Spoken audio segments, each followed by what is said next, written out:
Welcome everybody. Food is art, assignment number 1. We're going to be doing raw food. This is not cooked food, no pastries or anything that's cooked. This is raw food. If you're doing meats, chickens, fish, raw. Okay? This is designed to think about the raw foods as a piece of art. So there's some suggestions here at the top of the page of some types of foods that look really cool and you can do things with them. Peppers are one. Bok Choy is something. Leeks are fun. Different types of vegetables, different kinds of meats. Think of shrimp. Think of crab legs. Think of anything that's interesting. Maybe lettuce may not be interesting enough, but I have seen one of our Project 52 people did a single lettuce leaf backlit, and it was stunning. So food as art. We're going to look at a couple of the images. These are the same images that you'll see down below, so you can pull them up and study them. But we're going to look at them a little bit here and talk just a bit about them. First up is pomegranates. Now this pomegranate shot is on white. Pure white is a great background for a lot of things. It's very popular today. Very popular today. You can certainly shoot anything you want on pure white. It gives it a fresh, clean look. I want you to look at the two different images here. The bottom image, I believe, is much more successful than the top image, although the top image isn't bad. The backlight coming through the little pomegranate, I don't know, would you call them berries or whatever they are? The backlight is just stunning. And when you look at the highlights on the little berries, it's just incredible. The top photograph, not bad. I would probably have brought out a little more color in the pomegranates, the reds. I would have pulled that out. Notice how pretty the reds are in the bottom one. I think I would have pulled that same kind of red up at the top. The photographer did a really good job with this. This is kind of neat. Notice we have a scrim to the left, or to the back, I'm sorry. Scrim to the back, shooting through the scrim, and then there's a scrim on the top with a light shooting through it, two white cards on the side, and it ends up being a beautiful, clean, white photograph. Isn't that lovely? Shooting right into the scrim to the back, so we're shooting basically into the softbox, right into the light, and a scrim on the top to give us the fill in here. This is the top light. That is the backlight. That is the backlight behind it. So really, really nice shot.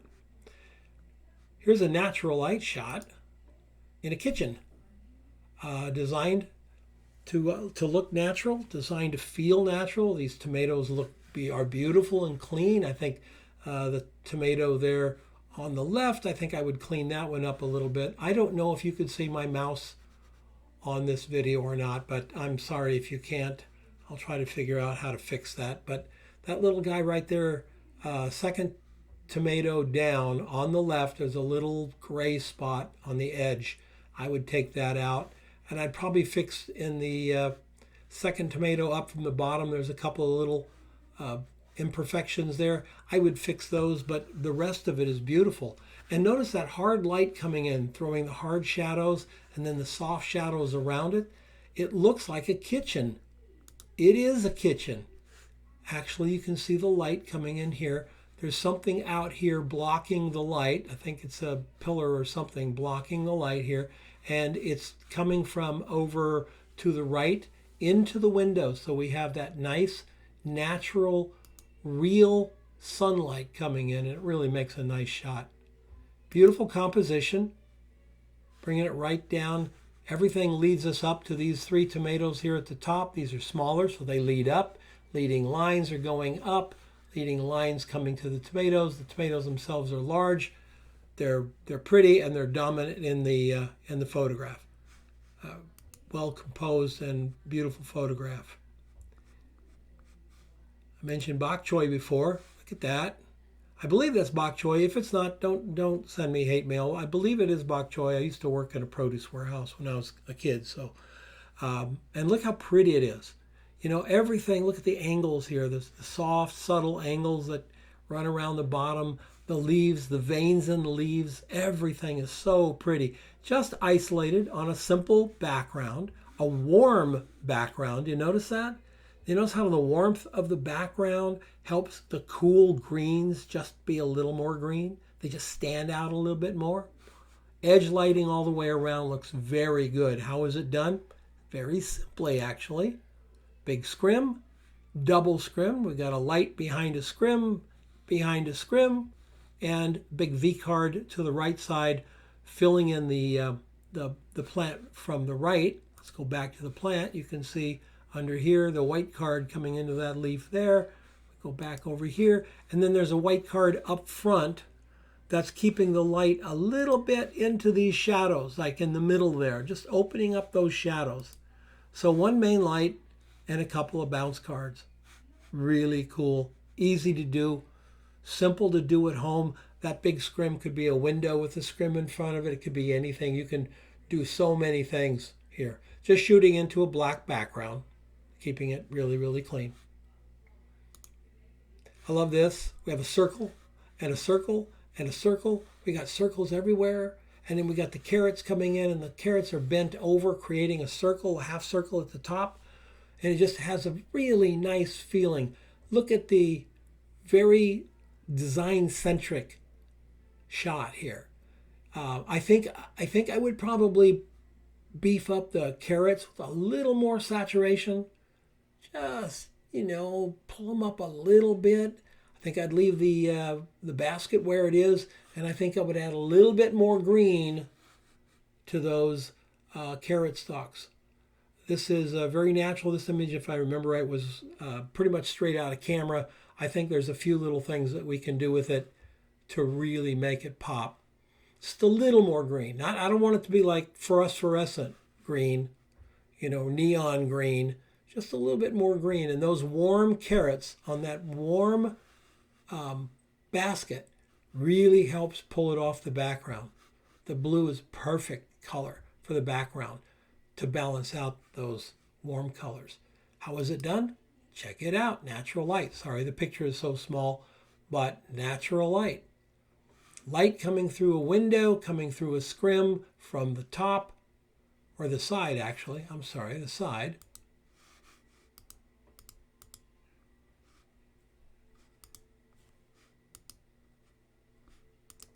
Let's see here.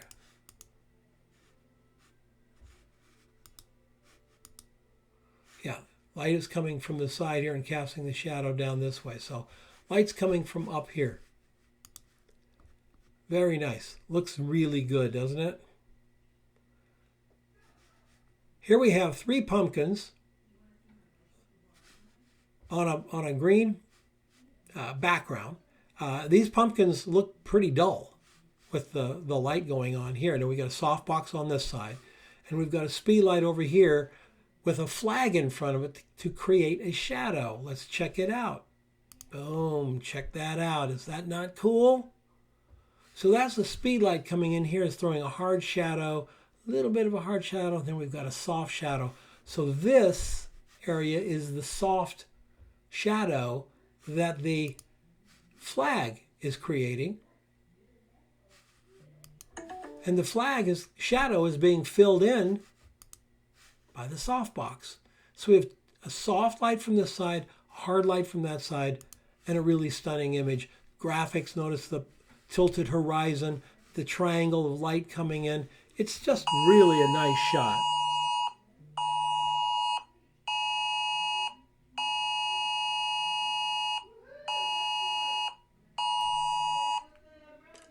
So sorry for that. Dust storm warning. Super nice. How about this gorgeous onion photograph? Just looks like super soft window. Looks like you're in a barn or something, and the onions are just sitting there. There's a little bit of light coming in through the window, and you think, oh, I'm going to catch that. I love the composition. We've got the brown. We've got onions going that way and this way and this way and that way. We can see all the shapes of the onions, the great texture of the burlap coming up through here, the old wood. Everything's warm. And it's just a lovely shot done with natural light with a scrim in front of it. Big, big windows, scrim, and an old cookie sheet for the background. This background here is an old burned out cookie sheet. If you have an old cookie sheet like this, you can get them cleaned. You know, you can put some cleaning stuff on them, but you're better off buying a new cookie sheet and keeping this thing as a background or a surface because they're really, really nice. Isn't that a lovely shot? Let's go back to that. Really nice. Photographer was very careful with their depth of field. Notice this one's sharp here. Notice it's nice and sharp up in there. Nice and sharp here. A little bit of softness down here. Just ever so slight softness down there. And the light is a scrim. Notice the flags here. The flags right next to the pan, to the left side of the onions. These flags were keeping the light off the background of or the back part of the cloth and the cooking pan. If you look in this shot, the cooking pan's very bright. You know, we get in tight, pull those flags forward, and we start to darken it in the back just a little bit and let these onions pop out to the front. Just a really great shot. Tomatillos. Look at this feeling of light coming through here.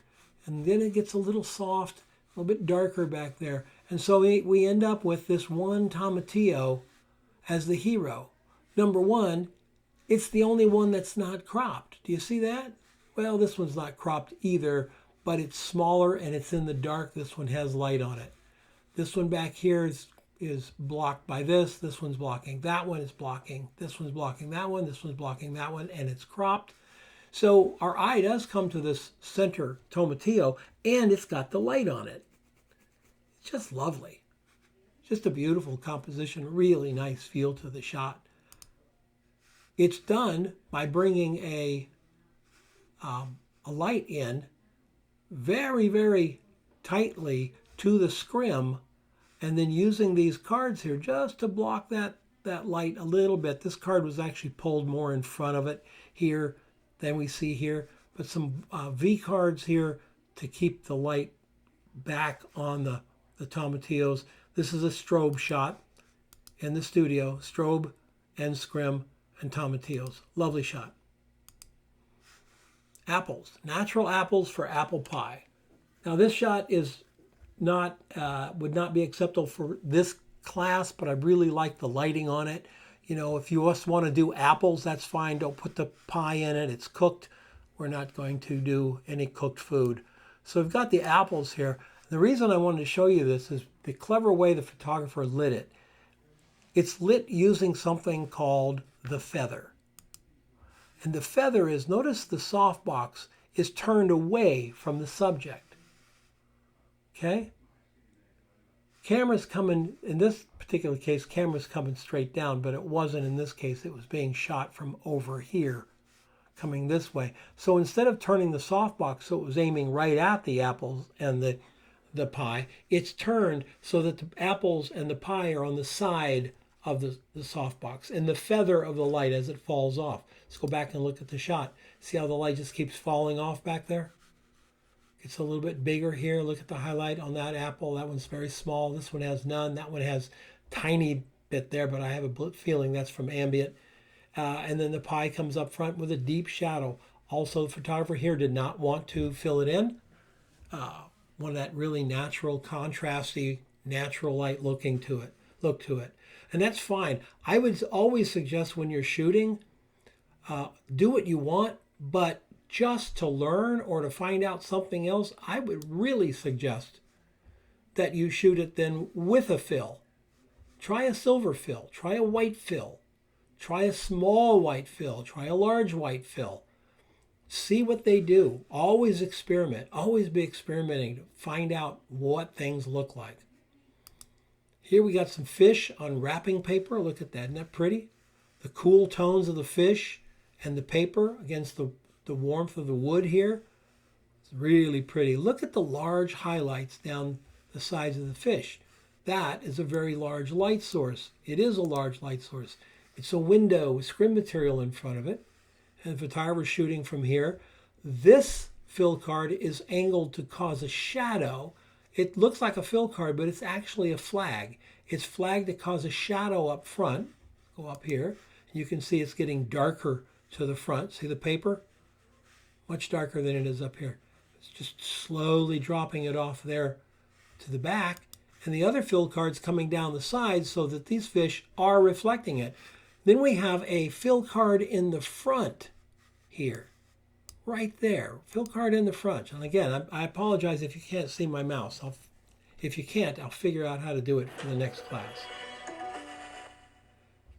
Isn't that pretty? That little fill card up here, up in front, helps you see the edges of the fish. Let's go back to the fish. Look at the fish, the one that's cropped off. Bottom right, you can see the tail coming down and down to it coming left into the picture. Look at the edge of the fish. See it lit up there? All the way through, just a little bit of fill. It's really clever. It's a very nice shot, really, really pretty. And one more here. Got the apples on the table. Look at this little shaft of light. Isn't that cool? But look at all the other things. They're all lit. They're all lit kind of nicely. Notice the highlights. Get a big fill to this side, to the right side. You see it?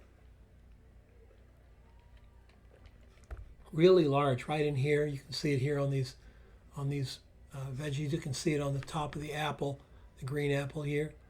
Really, really lovely. How's it lit? There we go.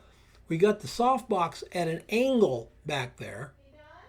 And then we've got the light coming through this shaft here. This creates a nice ambient over everything. This large scrim. And that little shaft of light is coming through the little cards there you can see. And you can notice how the softbox is turned at an angle to get a little more punch right through that corner. It's just beautiful. All right, well, this is our first assignment, Food as Art Workshop. As usual, you will put your images over at the Facebook page.